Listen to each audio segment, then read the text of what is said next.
O que eu fiz? Jeremias, capítulo 8, versículo 6.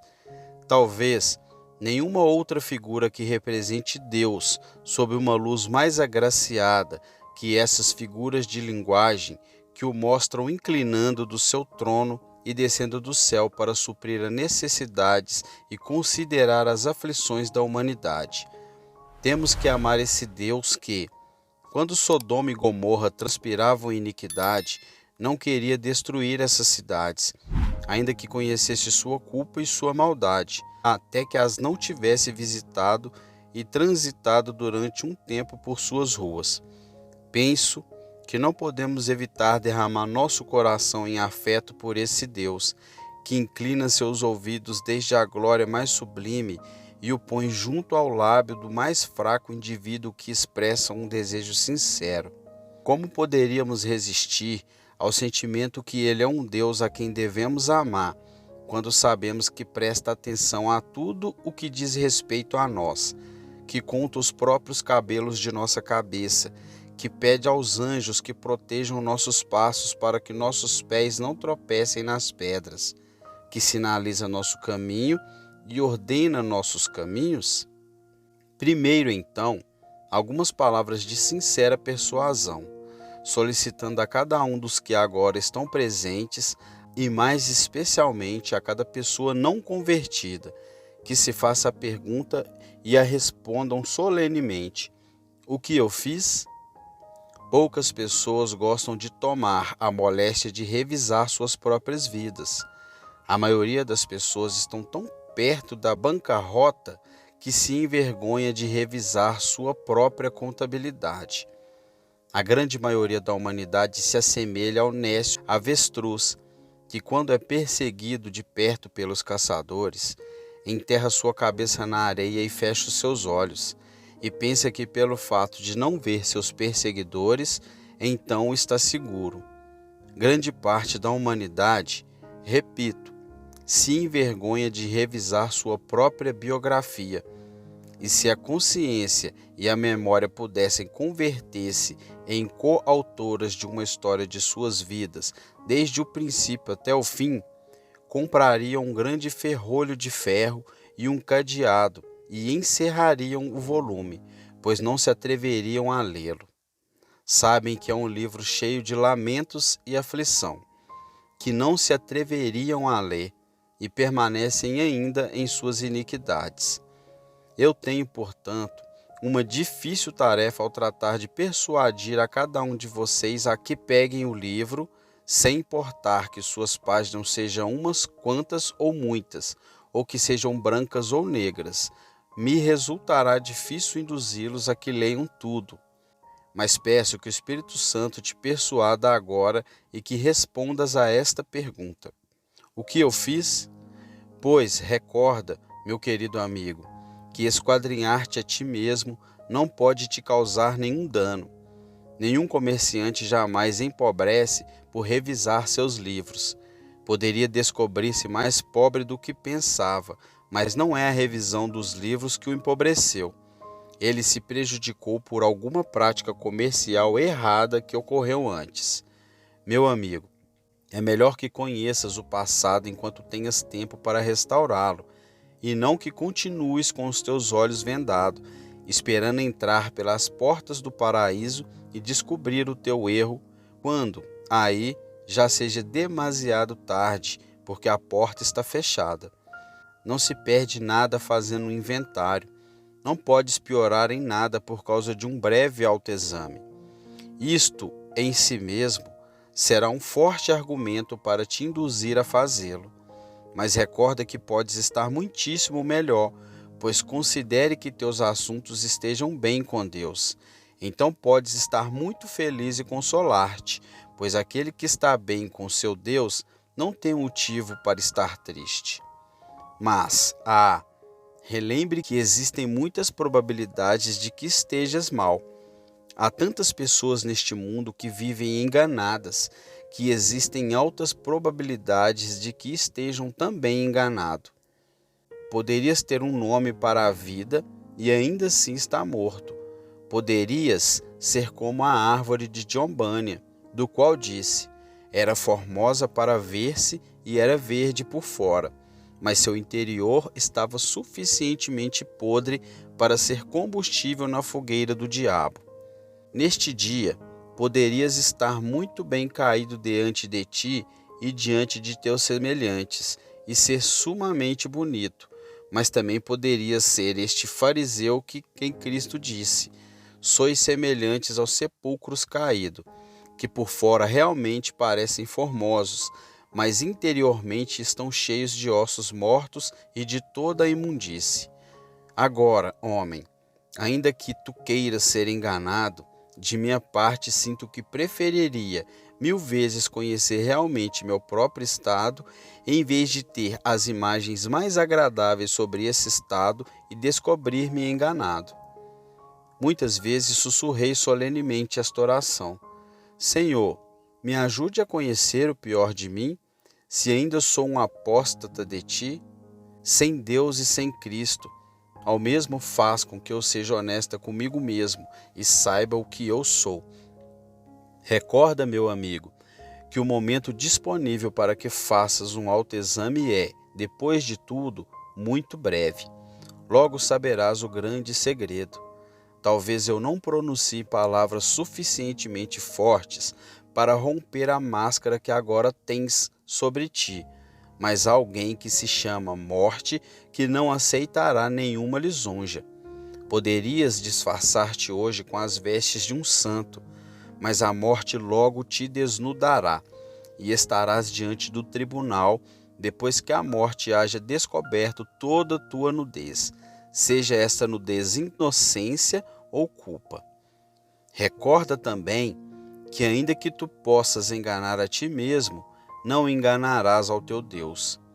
Tu poderias sentir pequenas cargas, e o fiel da balança, na qual és pesado, poderia não ser honesto, e poderia, portanto, não te dizer a verdade.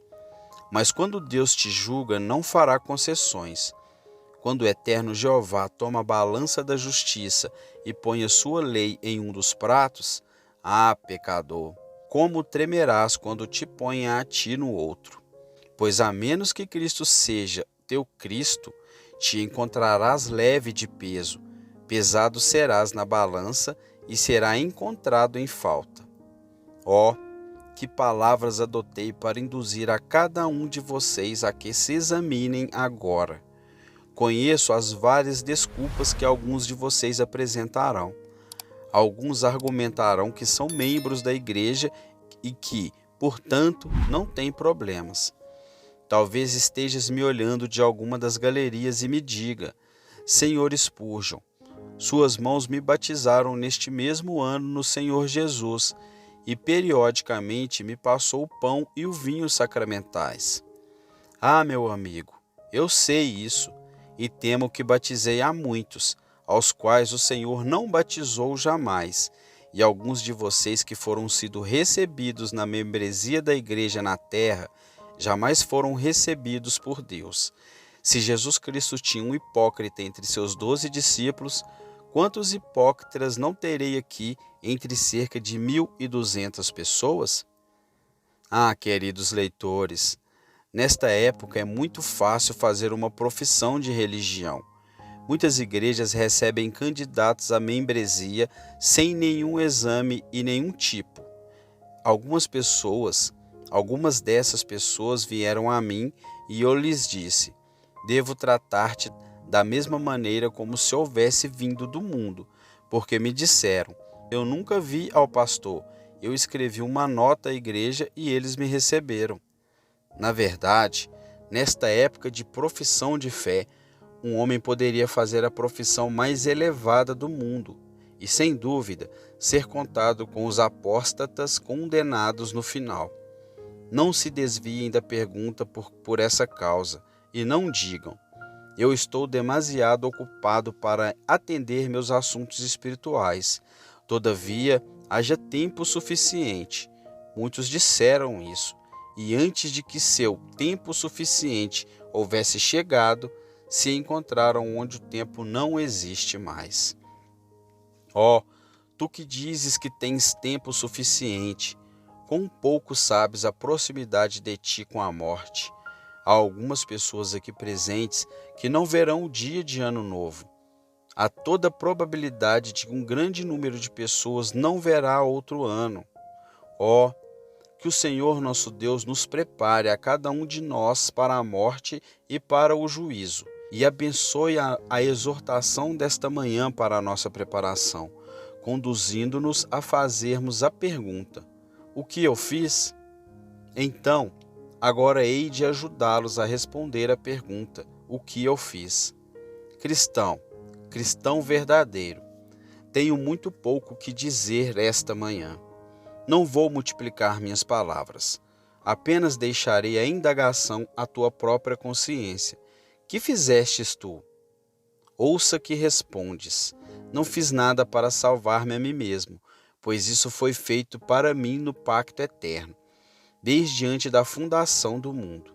Não fiz nada para fazer justiça para mim, pois Cristo disse: consumado estás. Eu não fiz nada para alcançar o céu por meus méritos, pois tudo isso Jesus fez por mim antes de que eu nascesse. Mas diga-me, irmão, que fizestes tu por ele, que morreu para salvar a tua alma desventurada? Que fizestes pela sua igreja? Que fizestes para a salvação do mundo? Que fizestes para promover teu próprio crescimento espiritual na graça? Minha pergunta poderia remeter duramente contra alguns de vocês que são verdadeiros cristãos, mas o deixarei com seu Deus. Deus disciplinará seus próprios filhos. Contudo, farei uma pergunta direta. Acaso não há muitos cristãos aqui presentes que não podem recordar terem sido instrumento de salvação de uma única alma durante este ano? Vamos, revisa agora. Tens alguma razão para crer que direta ou indiretamente foste feito um instrumento da salvação de uma alma neste ano? Vou mais adiante. Alguns de vocês são cristãos veteranos e lhes farei esta pergunta. Tem alguma razão para crer que desde que foram convertidos foram alguma vez instrumentos de salvação de uma alma? No Oriente, na época dos patriarcas, se considerava uma afronta que uma mulher não tivesse filhos, mas para um cristão, quão grande a afronta é que não tenha filhos espirituais, que ninguém tenha nascido para Deus por sua instrumentalidade. E contudo, há aqui algumas pessoas que são espiritualmente estéreis e não trouxeram nenhum convertido a Cristo, não têm nenhuma estrela em sua coroa de glória, e devem levar ao céu uma coroa sem estrelas. Parece-me ver o gozo e a alegria com que uma boa filha de Deus me olhou na semana passada, quando escutamos de um que havia sido convertido por sua instrumentalidade. A tomei pela mão e lhe disse: bem, agora tens o motivo para dar graças a Deus. Sim, Senhor, respondeu. Agora me sinto como uma mulher feliz e enaltecida. Nunca havia sido, até agora, que eu saiba, o meio de trazer uma alma a Cristo. E a boa mulher se via muito feliz e lágrimas de alegria brotavam de seus olhos. Quantas pessoas trouxeste a Cristo durante este ano? Vamos, cristão, que fizestes? Ai, tu não fostes uma figueira estéril, mas ainda assim teu fruto é de tal natureza que não pode ser visto. Poderiam estar vivos para Deus, mas quantos de vocês foram muito improdutivos e infrutíferos? E não pensem que enquanto trato duramente com vocês, eu mesmo queira escapar-me.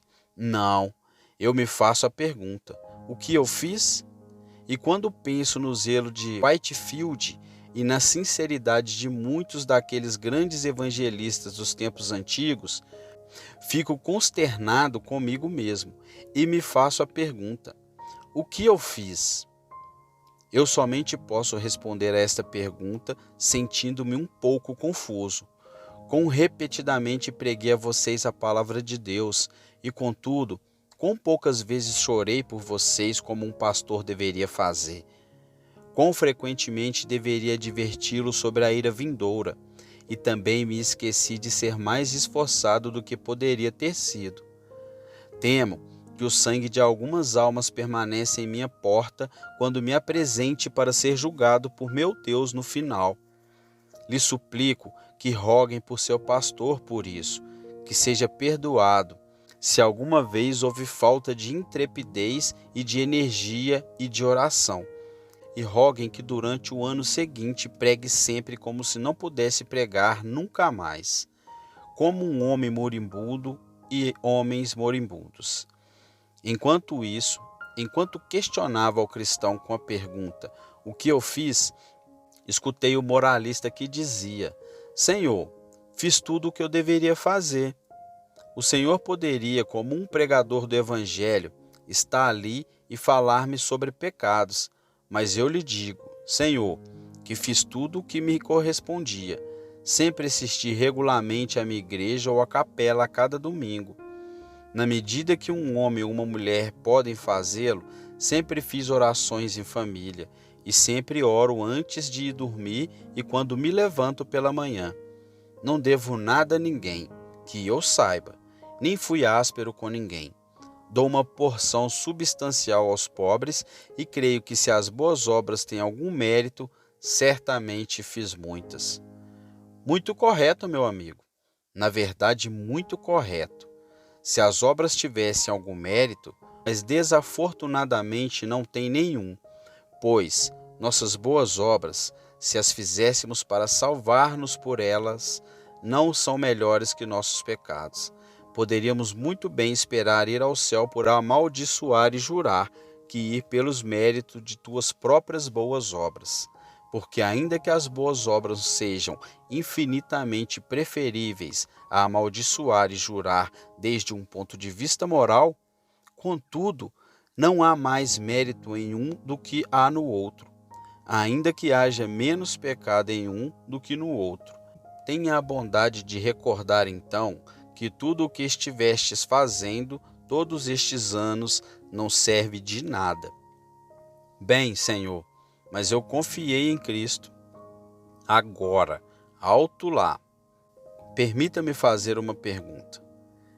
Queres dizer que confiastes em parte em Cristo e em parte em tuas próprias boas obras? Sim, Senhor. Bem, então me deixe dizer que o Senhor Jesus Cristo não será utilizado para fazer contrapeso. Deves tomar a Cristo plenamente, pois Cristo não será nunca a metade na obra da tua salvação. Então repito, tudo o que tenhas podido fazer não serve de nada. Tens estado construindo uma casa de papel e a tempestade a porá por terra. Tens estado construindo uma casa sobre a areia e quando as chuvas descem e venham rios, o último vestígio dessa casa será arrasado para sempre. Ouça a palavra do Senhor. Pelas obras da lei nenhuma carne será justificada. Maldito todo aquele que não permanecer em todas as coisas que estão escritas no livro da lei, para fazê-las. E na medida em que não permanecerem em todas as coisas escritas no livro da lei, vocês são transgressores da lei, e estão debaixo da maldição. E tudo o que a lei tem para dizer-lhes é: maldito, maldito, maldito. Sua moralidade não lhe serve de nenhuma ajuda com relação às coisas eternas. Volto o outro ponto. Dizes: bem, eu não confio em minha moralidade nem em nenhuma outra coisa. Eu digo: não tenho nada que ver com falar da eternidade. Como queres que faça? Mas, amigo, não sou uma má pessoa. Depois de tudo, são muito poucas as coisas más que faço. De vez em quando um pecadinho, simplesmente uma pequena insensatez. Mas nem meu país, nem meus amigos, nem minha própria consciência podem dizer algo contra mim. É certo, eu não sou nenhum de seus santos. Eu não professo ser demasiado estrito. Às vezes posso ir demasiado longe, mas é somente um pouco. E me atrevo a dizer que podemos endireitar todas as coisas antes que venha o fim. Bem, amigo, mas eu gostaria que fizesse a pergunta: o que eu fiz? Me parece que, se cada um de vocês simplesmente tirasse essa película que cobre o seu coração e sua vida, poderiam ver uma aflita lepra ocultando-se detrás do que fizeram. Bem, tratando-se disso, diria alguém: talvez tenha bebido um copo ou dois a mais algumas vezes. Pare um pouco. Qual é o nome disso? Vamos, é somente um pouco de alegria, amigo. Alto lá. Devemos dar o nome correto. Como chamaria se tratasse de qualquer outra pessoa? Embriaguez, suponho. Outro diz: talvez tenha discursado algumas vezes sem muito refletir. O que é isso? Foi somente um monte de dispersão? Sim, mas por favor, dê o nome que corresponda. Conversas lascivas. Escreva isso. Oh, não, amigo. As coisas estão ficando muito sérias. Sim, verdadeiramente são, mas não parecem ser mais sérias do que realmente são. Algumas vezes saístes no domingo, não é mesmo? Oh, sim, mas somente de vez em quando, somente algumas vezes. Sim, mas vamos escrevê-lo como é e vejamos em que lugar da lista vai ficar. Quebrantamento do domingo. Alto, dizes tu. Não passei além disso, amigo. Na verdade, não fui muito além. Eu suponho que em tuas conversas, algumas vezes em tua vida, citastes texto da Escritura para fazer piada, não é mesmo? E algumas vezes clamastes quando estavas algo surpreso: Senhor, tem misericórdia de mim. E usaste expressões semelhantes. Não me aventuro a dizer que juras, ainda que haja uma maneira cristã de jurar que usam algumas pessoas e consideram que não é jurar realmente. Mas o que seria então? Ninguém o sabe. E portanto, o registraremos como juramento. Juramentos, maldições e juramentos. Ó, amigo, foi somente quando alguém me pisou os pés ou quando estava irado. Não importa. Registra-o com o seu nome correto. Obteremos de ti uma boa lista em seguida. Eu suponho que no comércio nunca adulteras teus artigos. Bem, esse é um assunto de negócios no qual não deves interferir, pois acontece que vou interferir. E se estás de acordo, o chamaremos pelo nome correto. Roubo. Registraremos isso. E suponho que nunca fostes duro com um devedor, não é mesmo?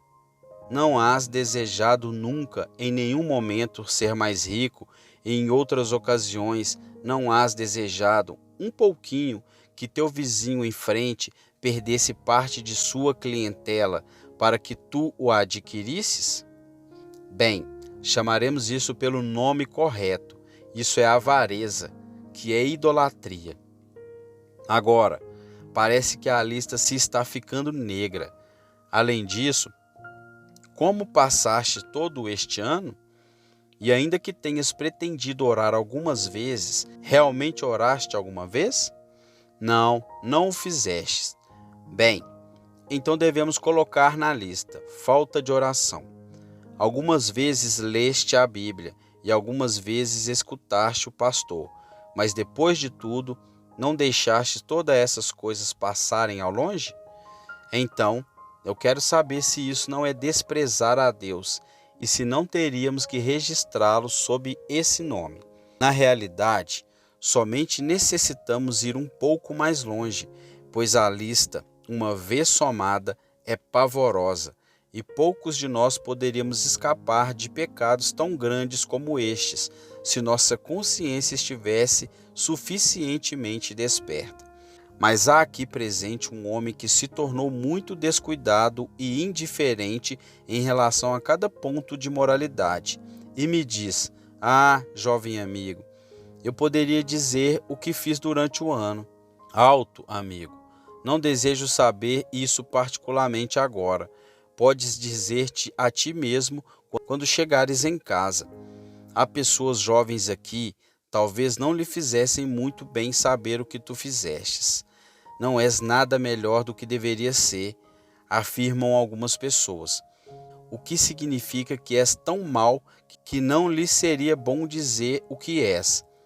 Por acaso supões que em toda esta congregação não contamos com homens pervertidos que se entreguem ao pecado mais terrível e à lascívia mais vil?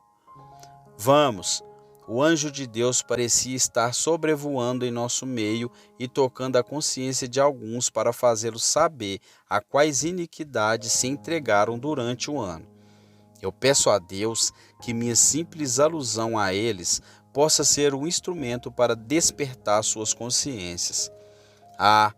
Vocês poderiam ocultar seus pecados. O cobertor da escuridão poderia ser seu refúgio.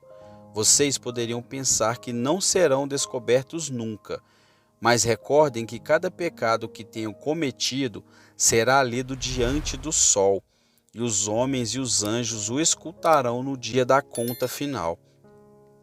Querido leitor, independente que sejas moral ou que sejas dissoluto, te suplico que respondas hoje solenemente a esta pergunta: o que eu fiz? Seria muito bom que pegasse um pedaço de papel quando chegasse em casa e simplesmente escrevesse tudo o que fizestes, desde janeiro passado até dezembro. E se alguns de vocês não se espantam com isso, devo dizer-lhes que devem ter nervos muito fortes e que ainda não são candidatos ao pânico. Agora, me dirijo de maneira especial ao homem não convertido e gostaria de ajudá-lo a responder essa pergunta desde outro ponto de vista. O que eu fiz? Homem, tu que vives em pecado, tu que és um amante do prazer mais do que um amante de Deus, que fizestes tu? Acaso não sabes que um pecado basta para condenar uma alma para sempre? Acaso não leste nunca na Santa Escritura que é maldito o que peca uma só vez? Quão condenado então tu estás pelas miríades de pecados somente deste ano? Recorda, te suplico, os pecados da tua juventude e tuas transgressões anteriores até este momento. E se somente um pecado te arruinaria para sempre, quão arruinado está agora. Vamos, homem, uma onda de pecado poderia afogar-te. Que farão estes oceanos de tua culpa? Uma única testemunha contra ti bastará para condenar-te. Contempla as multidões de absurdos e de crimes congregados ao redor do tribunal que vieram testemunhar contra ti no juízo. Como escaparás de seus testemunhos quando Deus te chama ao seu tribunal? Que fizestes tu? Vamos, homem, responda esta pergunta. Há muitas consequências envolvidas em teu pecado. E para responder esta pergunta corretamente, deves responder a cada consequência. Que fizestes à tua própria alma? Vamos, tu a destruíste? Fizeste o melhor que podias para arruiná-la para sempre. Tens estado cavando calabouços para a tua própria pobre alma. Tens estado empilhando feixes de lenha. Tens estado forjando correntes de ferro, combustível para queimá-la e grilhões para acorrentá-la para sempre. Recorda, teus pecados são como o plantio para uma colheita. Que colheita semeastes para a tua pobre alma? Semeaste vento e colherás torvelinho. Iniquidade semeastes e condenação colherás. Mas que fizestes contra o Evangelho? Recorda quantas vezes este ano escutastes sua pregação? Vamos, desde teu nascimento tem havido vagões carregados de sermões desperdiçados em ti. Teus pais oraram por ti em tua juventude. Teus amigos te instruíram até que alcançasse a idade adulta. Desde então, quantas lágrimas foram derramadas pelo pastor por tua causa. Quantas súplicas foram dirigidas a teus ouvidos. Mas tu quebrastes a flecha. Os pastores se preocuparam em salvar-te, mas tu não te preocupastes por ti mesmo. Que fizestes contra Cristo? Recorda que Cristo foi um bom Cristo para os pecadores aqui.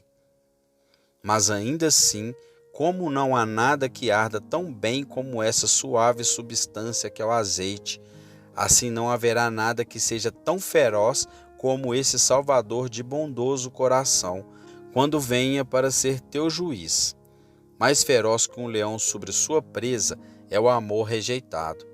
Despreza a Cristo na cruz, e será algo terrível para ti ser julgado por um Cristo quando estejas em seu trono. Além disso, que fizestes por teus filhos neste ano? Ó, há alguns aqui presentes que têm estado fazendo todo o possível para arruinar as almas de seus filhos. É uma responsabilidade a que descansa sobre um pai. E que se dirá de um pai bêbado? Que se dirá de um homem que dá a seus filhos um exemplo de embriaguez? Blasfemo, que fizestes por tua família? Acaso não tens estado retorcendo a corda para sua destruição eterna? Acaso não farão com segurança o mesmo que tu fazes? Mãe, tu tens vários filhos, mas neste ano não orastes por nenhum deles. Nunca pusestes teu braço ao redor deles enquanto estavam de joelhos junto à cama pela noite e diziam: Pai nosso. Nunca lhe falastes do Jesus que amava as crianças e que uma vez se fez uma criança como eles. Ah, então descuidaste de teus filhos. Eu recordo uma mãe que foi convertida a Deus em sua velhice e ela me disse, e não esquecerei nunca a dor dessa mulher: Deus me perdoou, mas eu nunca me perdoarei a mim mesmo. Pois, Senhor, comentou ela, alimentei e criei meus filhos, mas o fiz sem nenhuma consideração à religião. E logo começou a chorar e me disse: Senhor, fui uma mãe cruel, fui uma infeliz. Vamos, minha boa mulher. Lhe repliquei: Tu criaste teus filhos. Sim, respondeu ela. Meu esposo morreu quando eram muito pequenos e me deixou com 6 filhos, e estas mãos ganharam pão para eles e lhes proveram as vestes. Ninguém, me disse, poderia acusar-me de ser áspera com eles em algo, exceto nisso. Mas resulta ser o pior de tudo, pois fui uma mãe cruel para eles, pois enquanto alimentava seus corpos, descuidava de suas almas. Mas alguns têm ultrapassado isto. Ah, jovem amigo, não somente fizeste o melhor que podias para condenar-te, mas tu fizestes o melhor para condenar a outros. Recorda em janeiro passado, quando convidastes aquele jovem para que fosse pela primeira vez ao bar e riste de todos os seus infantis escrúpulos, segundo os chamavas tu, e lhe convidastes a que bebesse, como fizestes tu.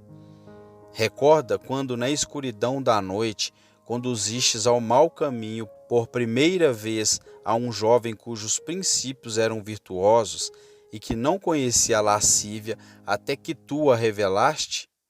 Lhe dissestes naquele momento: Vem comigo, te mostrarei a vida de Londres, vou deixar que vejas o prazer.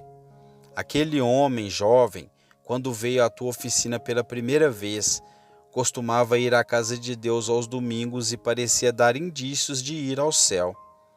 Ah, dizes, pelo ridículo tirei do Jackson a religião, e já não vai a nenhum lado aos domingos, exceto para ir para a farra, e é tão divertido agora como qualquer um de nós. Ah, amigo, e tu terás 2 infernos quando te converteres em um condenado.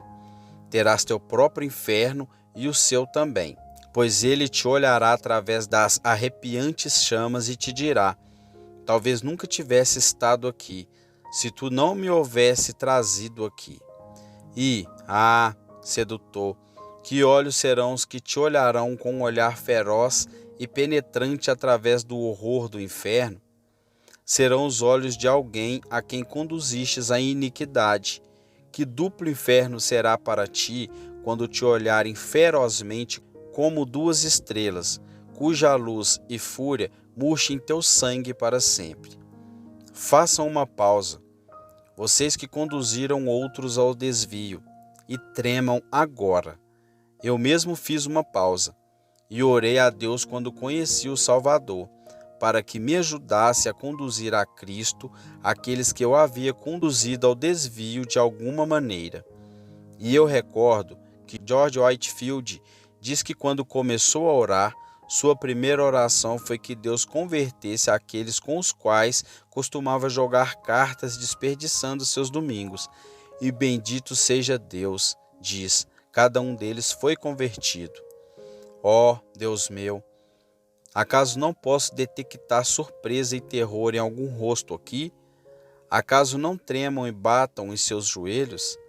Acaso não se acovarda em seu interior o coração de ninguém por causa de sua iniquidade? Na verdade, não pode ser assim, pois de outra maneira seus corações se transformariam em aço e suas entranhas se transformariam como ferro em seu interior.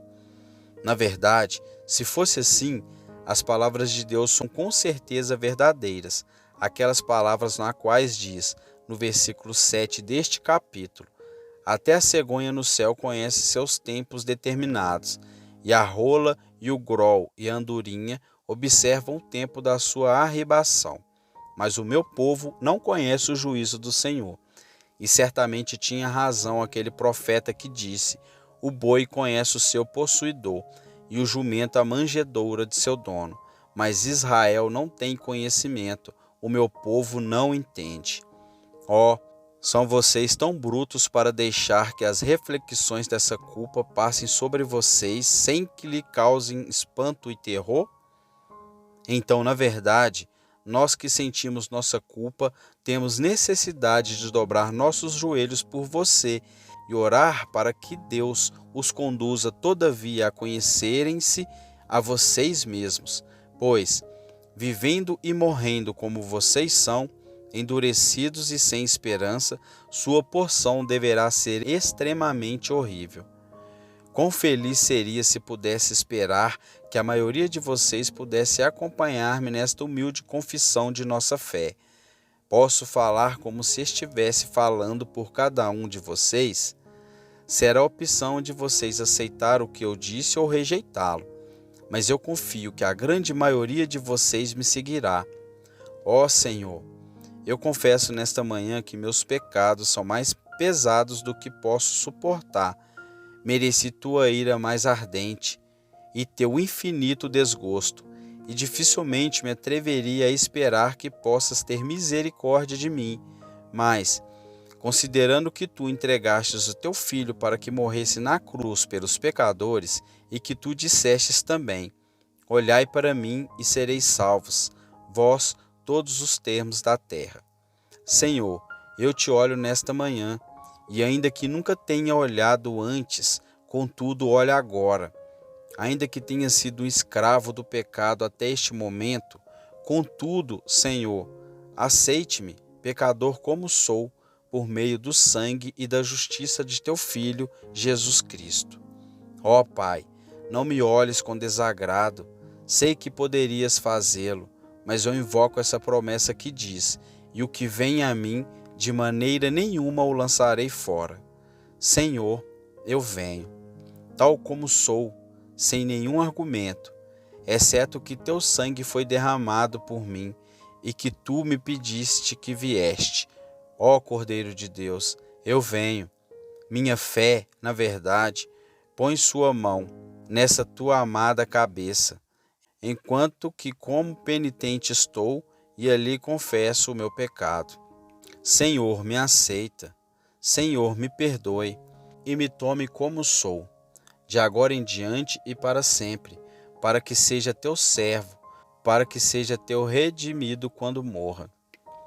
Podes dizer isso? Acaso não disseram muitos corações? Acaso não ouviu que muitos lábios o sussurraram em silêncio?